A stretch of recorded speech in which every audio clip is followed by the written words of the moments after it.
Fuck them kids. A phrase that I'm going to be adopting a lot more often after watching Weapons. Again, if you guys have not seen this film, I highly recommend it. I got a lot of interest in this film after seeing the trailer a while back. I watched the Wolfman movie, and then I saw how amazing Julia Carpenter did in that film and saw that she was one of the leading ladies in this film. And not only her, but two other MCU standout characters, because again, Julia Carpenter played the Silver Surfer in the most recent Fantastic Four movie that came out, if you guys didn't know. But not only her, but Big Purple Chin Man Thanos himself, Josh Brolin, is in this film, as well as my man Benedict Wong, aka Wong, he's in this movie as well. And I really went into this movie assuming that these three were going to be the big centerpieces that pushed this movie along, and boy was I surprised, because yes, they were amazing in the film and did a lot to make this movie great, but there is so much more to Weapons than meets the eye. And if you guys want to hear more about what I have to say about it, stick around. Let's roll the intro. You're now watching The Captain.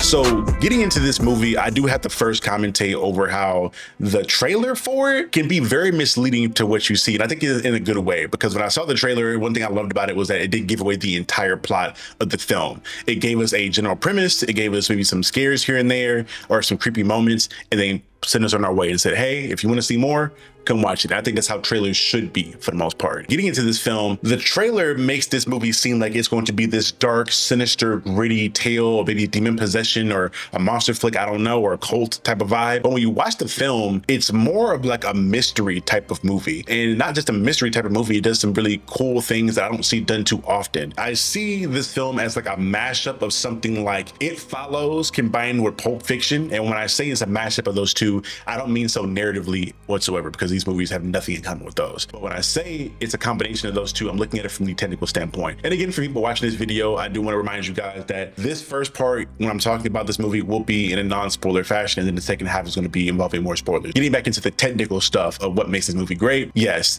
this film from a technical standpoint is great because, like I mentioned before, with the combination of It Follows and Pulp Fiction, it does two things that I thought were really dope. One being the tracking shot. The tracking shot is the bread and butter of this film. And for people that aren't aware what the tracking shot is, it's something that is used a lot in horror that I think is used at its best in a movie like It Follows, because you're essentially following a character from like behind them, watching them move and run around, but you're like right up on their back and kind of seeing where they're going, following them. It's almost like a POV where you're getting the effect of being the person, but instead of being the person from this tracking shot behind, you're given the perspective of something that may be or may not be chasing them. So you're kind of given as a viewer, you're given a position of power, seeing this person in like this weak, meek state where they're just vulnerable. And this movie does an amazing job of using the tracking shot because it builds so much suspense in those moments where it's used. Because again, when you're acting as if you're in a position of power watching a character, you don't know if something's actually following them, if it's just watching them kind of going about their thing, because sometimes there'll be music cues to let you know that something's about to happen, and other times in this film you'll just see something coming in from the distance, or you'll see this character moving very frantically away from something, and it's just you're assuming something is following them or behind them. And usually films do this as a way to kind of give you a fake out to an actual scare. So like they'll be running away from something really intently with this tracking shot, and then you'll turn around to see the big monster that's been tracking them, and then nothing's there. Then cut to them turning their back around in the other direction, and then the monster's there, kind of giving you that misleading factor of it. This movie in general does not just use that in that stereotypical way. It's used in a few different ways like this, but for the most part, the tracking shot is used to establish suspense and atmosphere.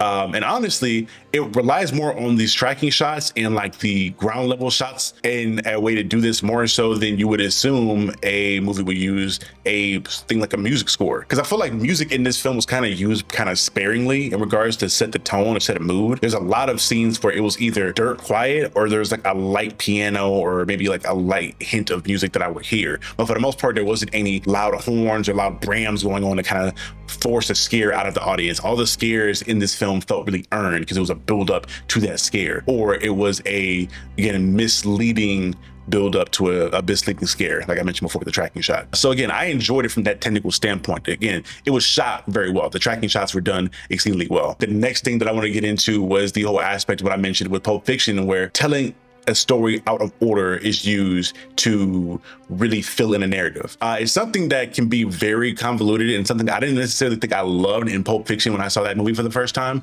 But in this film, it uses the whole idea of telling a story out of order in order to give you a really fun way of unraveling the mystery. Because obviously in the beginning of the film, like you saw in the trailer, it's telling you, hey, kids ran away, kids are missing, and we're trying to figure out what's going on with these kids. And it takes you from one character, who's the main character being Julia Carpenter's character, who is Justine Grange, I believe. Justine Gandy is the name of Julia Carpenter's character. You follow her around for like the first 30 to 40 minutes of the film, it feels like. And then after her, you're bouncing around to every other key character that you see throughout the movie. And it's interesting because you'll cut to moments where you'll see a particular interaction from a different perspective, or you'll cut to seeing what that character was doing while something else was going on in town. And with Pulp Fiction, I felt like it was very much so kind of all over the place in regards to what was going on there. You were telling a story out of order, but it didn't feel as streamlined. With this, and the way it told this story out of order, it felt very streamlined. I felt like there were times where it would feel kind of stagnant. I think that is a weakness of this type of storytelling. It feels like you're getting away from the main point of something because you're trying to figure out what the hell does this have to do with this. But whenever you would get to a different person's perspective, a moment that seemed very mundane and minute earlier in the film becomes this big moment that you're waiting for later on in the film. And we'll get into some of that stuff in the spoiler portion. But outside of the cinematography and the shots, outside of the narrative and how they structured it in regards to the telling a story out of order aspect, I do want to speak on the acting here and the script writing a little bit hand in hand, because the actors did their damn thing in this. Obviously, like I mentioned before, the big MCU actors that you're used to seeing are going to do their thing. Josh Brolin did an amazing job. Benedict Wong did his thing here, and Julia Carpenter did an amazing job as always. These actors did a great job of portraying characters that are definitely real people in real life. I feel like these are people that you would notice in real life. Julia Carpenter's Gandy is a character who is a person who is, for the most part, good, but has her flaws. In the film, she is a slight alcoholic, it seems like, and has very, very difficult, very difficult times at controlling her morality, because she straight up sleeps with somebody's husband or somebody's boyfriend in this film, knowing damn well that this person was in a committed relationship. But again, she's a school teacher. She's teaching kids to do good things and be better people in society, and she's out here wrecking down and burning down homes and also drinking 24/7. So having that dichotomy of a character really made it dope to me, because I feel like horror does this thing sometimes to where they will build a character up to be really bad so you enjoy seeing them getting killed, or they build a character up to be like Snow White, Cinderella, Disney princess levels of nice so that you don't want to see them get harmed. But I feel like bringing them together and making it a smash honestly serves the same effect, to where I still care about this character even though I understand what her flaws are. And then sometimes those flaws can lead to be something that is a plot device later on, or a setup or a payoff that you can use. It makes a script, I think, a lot tighter. And that was the thing with a lot of the characters in this film. Julia Carpenter's character and Josh Brolin's character, because he was just a father who was sad that his son was gone, but he was doing very much so questionable things in the pursuit of finding his child, as most people would do. And I think that's another thing why I love the way this is written, is that all these characters are realistic for the most part. They will react how you would expect somebody to react. But there's one performance I do want to speak on really quickly. And obviously, like I mentioned before, the MCU people did their job. A lot of the side characters did their job. But damn it, I have to talk about Amy Madigan in this film. Amy Madigan plays a character that I can't speak on now because we're not in the spoiler portion of the film yet. But damn it, I think I've talked enough about the technical stuff about this movie and what makes this movie good. I am ready to talk about these spoilers for this film and getting into why I love this movie even more.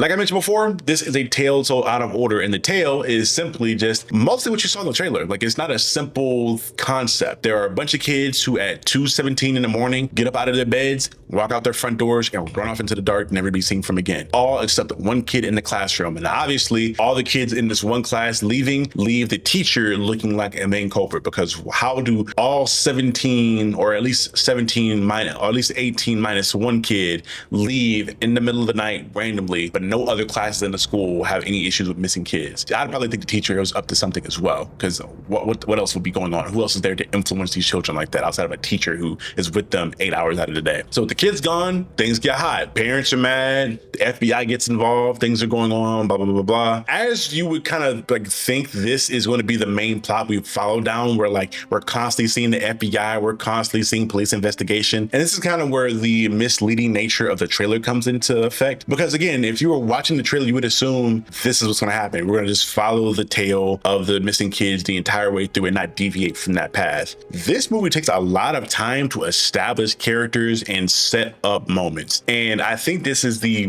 biggest weakness that a movie like this has in regards to being told out of order, is that when you're telling something out of order and you're putting an emphasis on a certain moment, it makes the audience kind of feel like I'm getting unnecessary information. And obviously when it pays off later on, it makes you feel a lot better in the end, but in the moment it can kind of feel kind of stagnated a little bit, and then the pacing can feel slowed down. And I think for moments I did, but because again I watched a lot of movies, I kind of felt like something was happening or something was going to happen, or there's a reason why I'm seeing this. And I think what happens here is that they do a good job of showing all these different perspectives and filling in these gaps with the story and the different orders they have in there. But as they're doing that, they're having consistent things happen that tie all these together. And in this film, that consistent thing is an amazing actor by the name of Amy Madigan. Oh my God, she fucking killed this film. Like I mentioned before, the big three Marvel characters or Marvel actors that were in this did their thing. They are amazing, but Amy Madigan playing the main antagonist in this film was amazing. She is playing a character who essentially is the aunt of the one kid who did not get kidnapped from the class.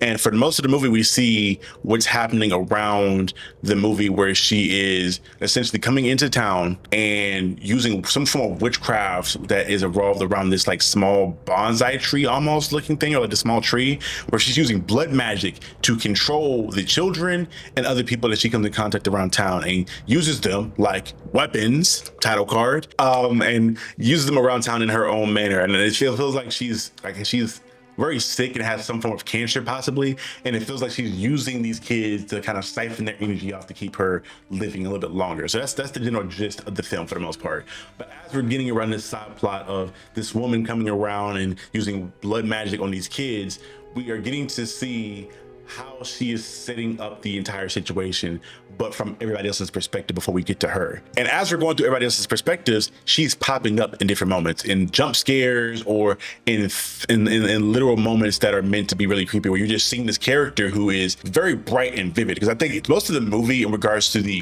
coloring of it and the shading, is very like neutral colors. It's very much so a lot of black and gray and things you wouldn't really associate with being vibrant. So when you throw her in there and she's in this bright orange wig and this very fluorescent pink clothing, she stands out.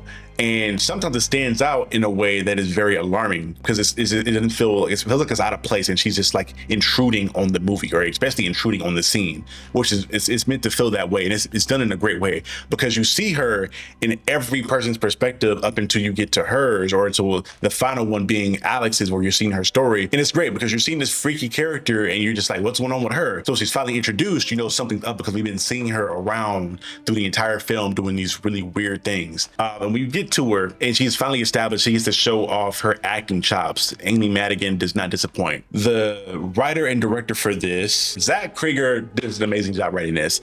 He does something that I usually only see in something like a Tarantino film, where a character will enter a scene, and for the most part it will be this seemingly innocent moment of interaction where things don't get too crazy, but the scene gets built up to be more and more tense as more words are said. Not actions are taken, but words are said. You're seeing this character do little subtle things like unpack or just kind of move around in ways that, you know, it's not scary for the most part, but it's kind of off. And as you're going through the scene and she's just doing more and more weird stuff, you start to notice like, oh, something's different about her. Something's off. She's not doing what normal people will do. And that starts to raise the tension up. There's one scene in particular where like she walks into the home and she's talking to people like you would normally expect any old woman who's tired to talk to people. And she's asking for water because she's parched. But instead of asking for a glass of water, like you would normally expect somebody normal to do, she asks for a bowl of water. And that immediately starts to kind of kickstart a lot of the nervousness you have there. Now, granted, there's probably going to be some nervousness you have because up until this point, you've seen her kind of be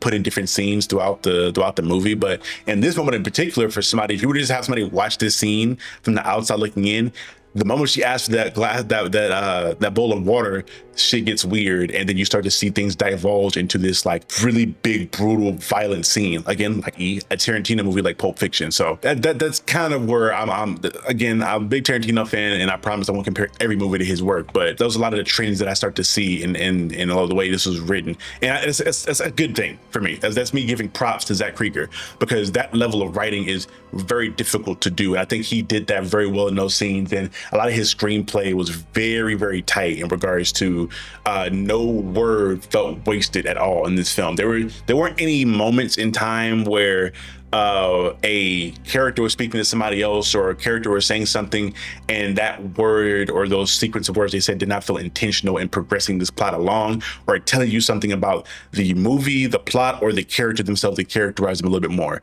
Everything felt intentional. So again, kudos to Zach Krieger and his work in writing and directing this film. I'm just genuinely surprised that this film was as fun as it was. This film felt like Zach Krieger knew what he was doing in regards to who this was for, because this film felt like it was made with the audience in mind. There are a lot of moments where there is a lot of levity or comedy that may feel unintentional. Like if I were to watch this movie by myself in a theater, there are certain moments that I wouldn't really notice.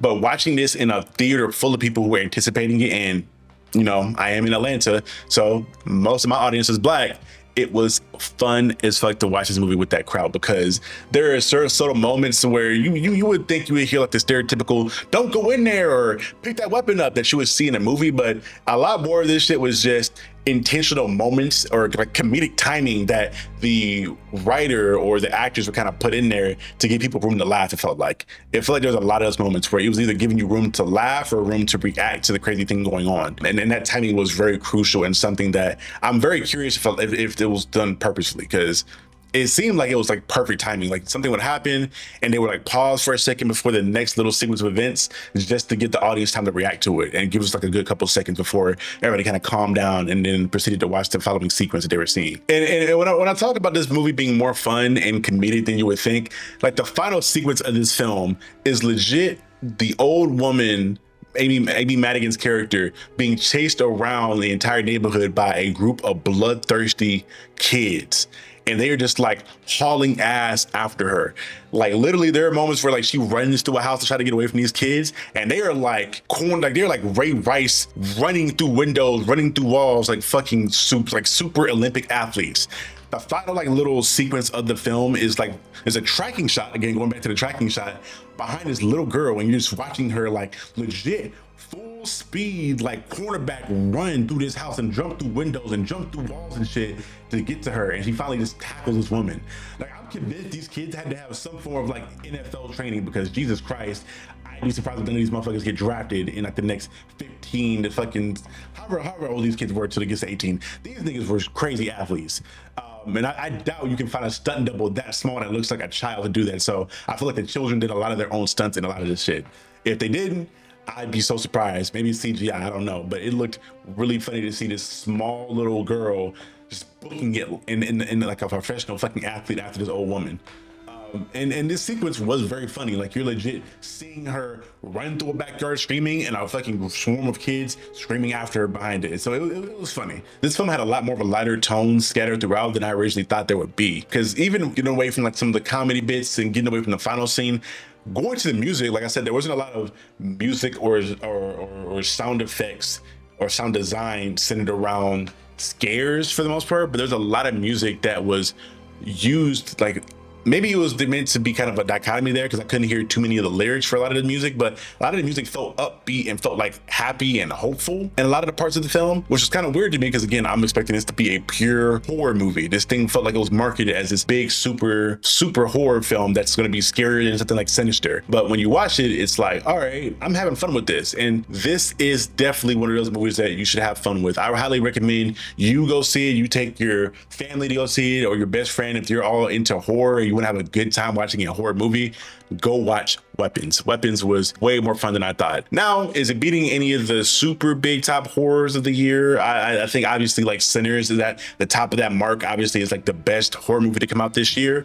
And again, you can delineate on what is a horror. Is it a horror movie or not? I'm considering it a horror film for my own personal mindset. But there are some other films that I think may come out this year that could dethrone it. Obviously, Him is up there, and I know people may not be, a lot of my big horror buffs may not enjoy the idea of like mainstream horror movies like being the best movies throughout the year, but you know, those are what I'm looking at as some of the best horror films of this year. Obviously Together was another one, but however you feel about that, having a big name like a Dave Franco in it may be something that I don't know. For all the people that are hardcore fans, I'll say that there are a lot of other horror films that have come out this year, but this movie has a very special place in my heart. Coming out of the theater, I didn't know whether to just say I love this movie or to say this movie just like kind of left me speechless, and I had to let us sit through how I felt more about the film, because it definitely is one of those movies honestly like Together, where you watch it and you don't really know how you feel until like the next day or two, where you're processing what you saw and like how good it was, or the themes and the metaphors that it was trying to convey to you, or the message it was trying to convey to you.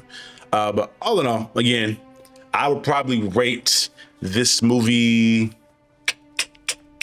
like 8.5 first raters out of 10.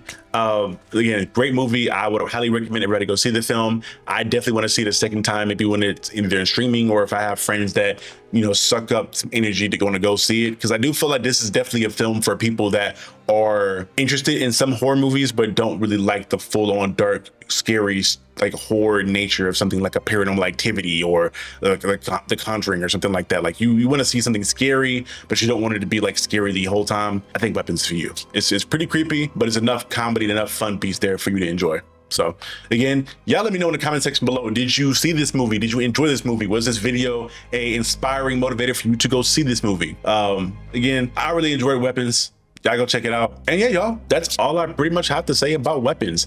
If you made it to this far, please remember to hit that like button, subscribe to the channel, and turn on your notification bell so you're notified whenever I drop any other heat on this channel. And if you want to be a part of a dope community that involves people like myself, or even you watching the video, you can do so by joining the Discord that I have set up, which is in the link in the description below. While you're down there, please look at all the different social medias I have set up and follow me on my Instagram, my Twitter, and my Facebook page. If you guys are old enough to still use Facebook, I don't know, I may have some youngins in here. But again, this has been Captain Diesel of Captain Diesel's Dojo. Remember, forever and always, You're now watching the Captain.